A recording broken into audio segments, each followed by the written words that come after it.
On a tendance à penser que le plus impressionnant dans un bâtiment, c'est ce qui se voit, n'est-ce pas?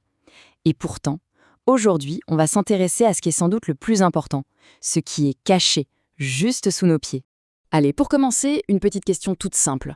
Quand on pense à un bâtiment, que ce soit un gratte-ciel immense ou une petite maison, c'est quoi au fond la partie la plus cruciale? Le toit, les murs, l'architecture? Eh bien, la réponse, elle est littéralement terre à terre. C'est le sol sur lequel il repose. C'est tout simple mais fondamental. Un bâtiment, ça ne sera jamais plus solide que ses fondations. Et ces fondations, elles, dépendent entièrement du sol. C'est ça la clé, le secret de toute construction qui dure. Alors, voilà le programme. On va d'abord jeter un œil aux dangers qui se cachent sous la surface. Ensuite, on verra l'outil qui permet de les anticiper. Puis, on va plonger au cœur de l'enquête pour voir comment ça marche, ce que ça nous apprend, et surtout, pourquoi c'est une étape qu'on ne peut tout simplement pas sauter. Bon, on rentre dans le vif du sujet. Le problème central, c'est que sous chaque projet de construction, il y a une grande inconnue, le sol. Un terrain peut avoir l'air parfait en surface, mais en dessous, c'est une autre histoire. On ne peut jamais se fier aux apparences. L'histoire de l'architecture est pleine de catastrophes causées par cette simple erreur de jugement. Parce qu'ignorer la nature du sol, c'est vraiment jouer avec le feu. Les conséquences peuvent être désastreuses. On parle de fissures qui commencent à courir le long des murs, de bâtiments qui s'enfoncent mais pas de manière uniforme, ce qui crée des tensions incroyables sur toute la structure. Et puis, bien sûr, il y a les infiltrations d'eau qui peuvent ruiner un sous-sol. Dans le pire des cas, c'est l'instabilité totale, un vrai danger pour la sécurité. Et tout ça, sans surprise, ça se traduit par des retards monstres et des réparations qui font complètement exploser les budgets. Heureusement, face à tous ces risques, il y a une solution, une approche préventive, scientifique, l'étude géotechnique. Pour bien comprendre, l'analogie la plus simple est souvent la meilleure. Imaginez ça comme un bilan de santé complet, mais pour le terrain.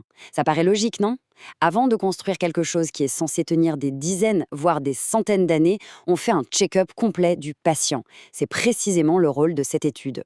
Donc, plus formellement, qu'est-ce que c'est? C'est une véritable enquête scientifique. Des experts vont analyser en détail le sol, la roche, l'eau souterraine, tout ça pour comprendre leurs propriétés et prédire comment ce terrain va se comporter une fois qu'on lui mettra le poids d'un bâtiment sur le dos. C'est vraiment la science au service de la sécurité. Ok, mais concrètement, comment ça se passe? Comment est-ce que les pros font pour découvrir les secrets du sous-sol? Ce n'est pas de la magie, c'est une méthode. Et elle est très rigoureuse. En gros, ça se déroule en 4 grandes étapes. Tout commence par un travail de détective. On inspecte le site, on fouille son historique, on regarde les archives. Puis, on passe à l'action sur le terrain. On fait des forages pour aller chercher des carottes, des échantillons de sol et de roches. Ces échantillons, ce sont des indices cruciaux. Ils sont ensuite envoyés au labo pour être, disons, interrogés. On teste leur résistance, leur composition, leur réaction à l'eau. Et enfin, toutes ces données sont analysées et compilées dans ce qu'on appelle un rapport d'ingénierie. Et ça, ce n'est pas juste un résumé, c'est un véritable guide pour la suite. Et voilà, toute cette enquête aboutit à ce fameux document, le rapport final. Il faut bien comprendre que ce n'est pas qu'un tas de données brutes. C'est un plan d'action qui va traduire la science en recommandations très concrètes pour les architectes et les ingénieurs. Et c'est là qu'on voit toute la valeur de la chose. Le rapport ne va pas juste dire « tiens, le sol est argileux ». Non, il va donner des données ultra précises sur sa densité, sur le niveau de la nappe phréatique et surtout, il va formuler des recommandations très claires. Par exemple, voilà le type de fondation qu'il faut utiliser ici ou attention, voici comment gérer le risque de glissement de terrain. C'est une feuille de route pour construire en toute sécurité. Bon, mais au final, pourquoi se donner tout ce mal ? Quel est le vrai bénéfice de cette investigation en profondeur? Eh bien, la comparaison est sans appel. D'un côté, on a la construction à l'aveugle. C'est un peu comme naviguer en plein brouillard. On s'expose à des fissures, à des coups qui dérapent, et pire, à des dangers réels. Et de l'autre côté, on a la construction avec une étude. Là, on bâtit sur du solide, au sens propre comme au figuré.